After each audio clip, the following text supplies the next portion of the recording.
Adam was a super being when God created him. I don't know whether people even know this, but he was the first superman that really ever lived. First of all, the scriptures declare clearly that he had dominion over the fowls of the air, the fish of the sea, which means he used to fly. Whoa. Well, of course, how can you have dominion over the birds and not be able to do what they do? Whoa. Actually, wait a minute. I'll prove it to you. Wait a minute, Danny. I've never heard that. I'll prove it further. Adam not only flew, he flew to space. He used to be, he was, with one thought, he'd be on the moon.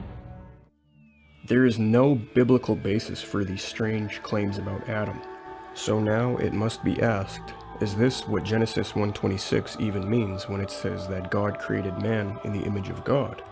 The answer is no. This text has nothing to do with an exalted godlike status of man, or man being in the divine God class. According to the immediate context, the surrounding context, and the surrounding cultures, what is meant by man being made in the image of God is that man is an earthly representative of God, appointed as a lower vice-regent to govern the earth on God's behalf. That is to say, humans have been created with a natural jurisdiction over animals, plants, and things of this nature, and by governing the earth on God's behalf, we can be said to bear God's image as his created representatives. There is nothing about men being gods in a divine sense at all. The context reads, "Then God said, let us make man in our image, after our likeness, and let him have dominion over the fish of the sea, and over the birds of the heavens, and over the livestock, and over all the earth, and over every creeping thing that creeps on earth. So God created man in his own image. In the image of God he created him. Male and female he created them.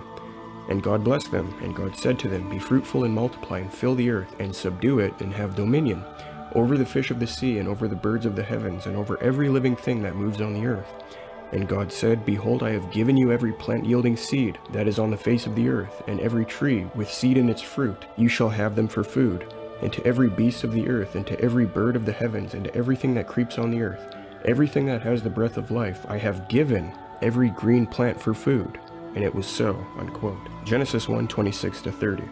It is a large leap to assert that because we are representatives of God who received the blessing of having necessary dominion or rulership over food, plants, and trees, etc., that this means, as the Word of Faith teachers claim, we are not subordinate to God, or that we are little gods equal to God, little I ams.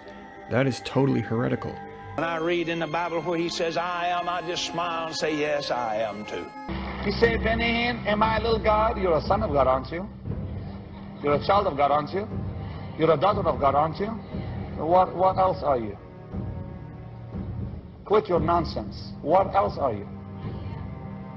If you say I am, you're saying I'm a part of him, right? Is he God? Are you his offspring? Are you his children? You can't be human.